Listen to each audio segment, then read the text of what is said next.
Eu vou passar agora a palavra para o Marcelo Suano. Marcelo, sua posição, por favor. Eu já passei a palavra para você? Já passou. Não, mas depois eu volto, que você falou pouquinho. Vai, Suano. Olha, eu vou ser muito direto. Tá? Primeiro, o fato está dentro das regras do jogo. Cada um dentro dessas regras do jogo, desse sistema, que eu discordo é do sistema.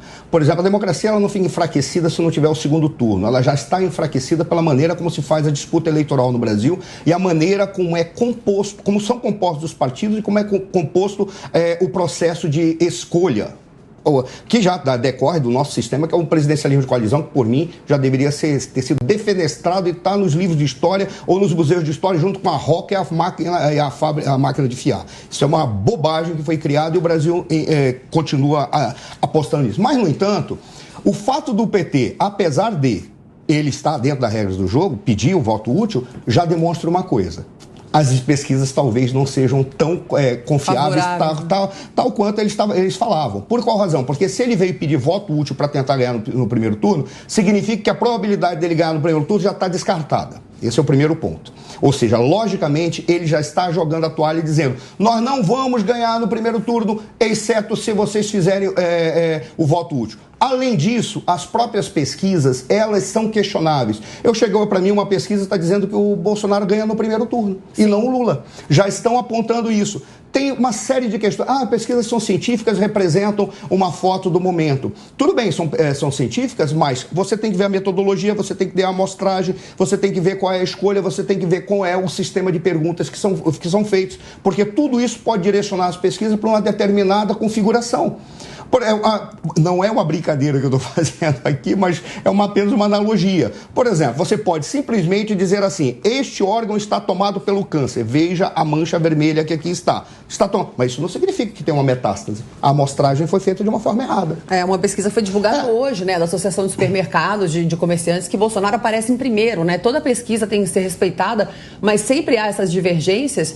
E, Marcelo, só contribuindo aí para o seu pensamento e o do Alexandre, ele não tem buscado só parceiros do momento, né, da situação, tem buscado parceiros antigos, inclusive que foram massacrados por ele, como Marina Silva, né, que saiu das eleições falando muito mal do PT, falando que tinha, sim, havido esquema de corrupção, que alguém tinha dúvida que o PT era corrupto, e agora forma essa aliança com ele.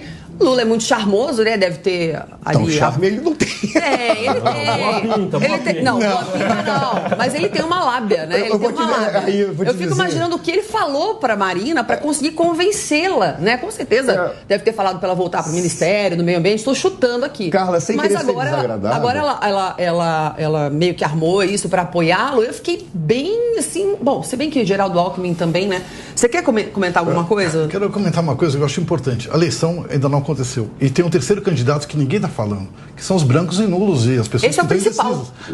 Então, assim, você fala de Simone está com quantos? 1,5%, é isso? Não sei quantos. 5%. Não...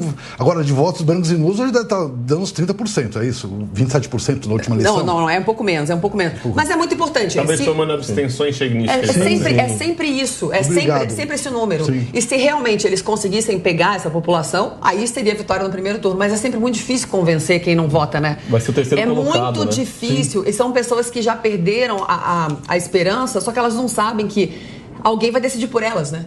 Isso é que é muito triste. Se você vota nulo ou branco, você se abstém, mas você vai ser comandado por alguém que você não conhece, que talvez você não goste do sistema de governo. Então é melhor escolher o que você acha que é menos pior nesse caso, para brancos e nulos. A pior coisa é quando você pensa no voto útil. O voto útil, eu acho que realmente é um voto jogado fora, porque não é na pessoa que você vai votar, não é na pessoa que você quer, mas você vai... A quem está na frente, como eu vou ajudar? Assim, eu acho que você tem que ajudar na sua proposta, na sua vontade de transformar a sua vida, a sua família, o seu lugar onde você mora. Então, assim, o voto útil não é útil para você, eu acho. Eu acho que quem você vota, quem você acredita. Eu estou aqui com a pesquisa Brasmarket.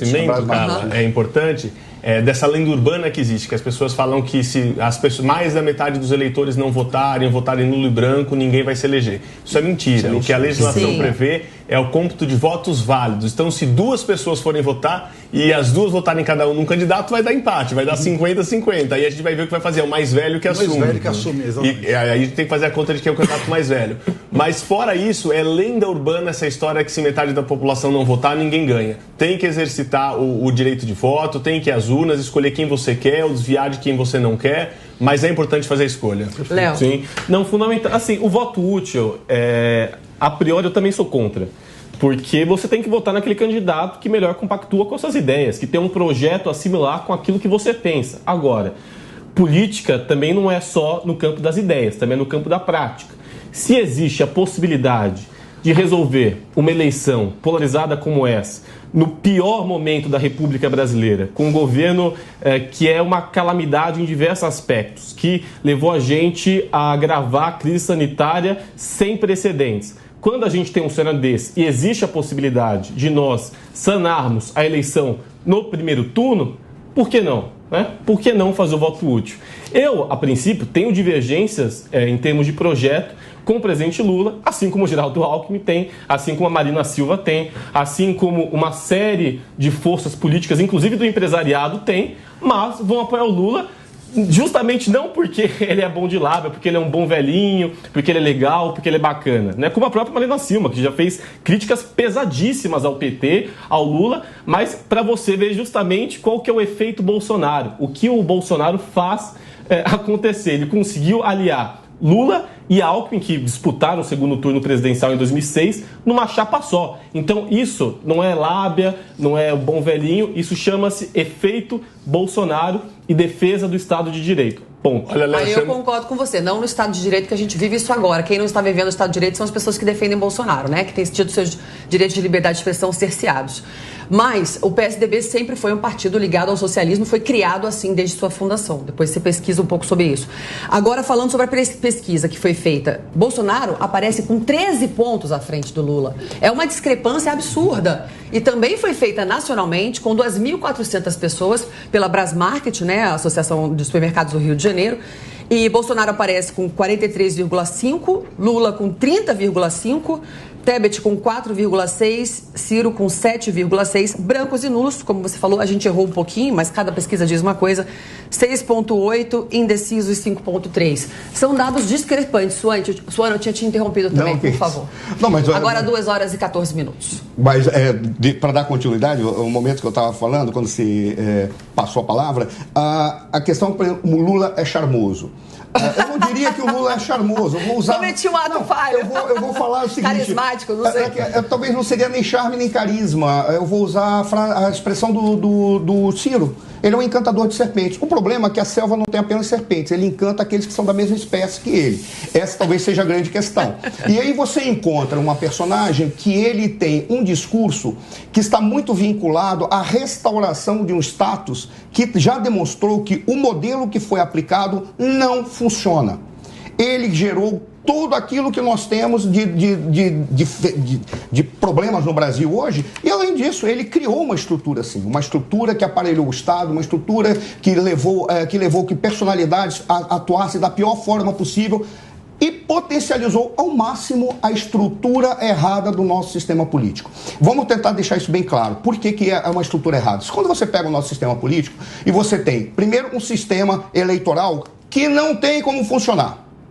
Por qual razão? Porque nesse sistema eleitoral você tem um sistema partidário que os partidos são propriedades privadas de determinada pessoa, de determinada família ou de determinado grupo. Aí os partidos fazem o que querem no seu grupo para criar uma oligarquia partidária interna e ficam atrás de indivíduos que podem alavancar votos num sistema eleitoral que já começa errado pela própria estrutura da ideia de coalizão. O que é a coalizão? Eu já falei isso aqui uma vez. Coalizão são pessoas diferentes que se juntam para fazer um projeto comum e levam esse projeto até o final, porque há um pacto que não pode ser revertido. Ora, o que eles fazem? Coligações. Faz uma coligação para ser eleito, faz uma coligação para montar o governo e faz uma coligação para aprovar projetos de lei. A cada momento você fica fazendo negociatas e você não tem uma forma de gerenciar a coisa pública a partir de projetos, você gerencia a partir de negociações para tentar garantir o apoio e o poder necessário para você fazer o que quer. Agora imagina na seguinte situação. Se eu sou um cara mal intencionado e eu quero utilizar a coisa pública em benefício próprio, o que eu faço? Eu passo a criar uma estrutura que pode ser desde pagar mensalidades ou pagar mesadas para indivíduos aprovarem meus projetos de lei, até ficar criando toda hora ministérios para negociar com o partido e dizer, assim eu já garanto contigo, eu te dou um ministério de porta fechada, você coloca a quantidade de pessoas que querem, porque no mínimo já vão 2.000 cargos no ministério que é criado. E não existe nenhuma legislação que proíba um cara do executivo a criar ministérios. Ele pode criar 100 ministérios se ele quiser, de acordo com a necessidade dele. O Lula já está falando que quer aumentar. Esse é o problema, entendeu? É complicado. A gente já conhece, né? É engraçado, você usou o tema do encantador de serpentes. Eu estava assistindo uma série com meu filho e aí uma pessoa que era uma serpente, né? Que também era um governo, mas na época da monarquia, enfim, é uma fantasia. E ela diz assim, para você ganhar de uma serpente, você tem que pensar como uma serpente.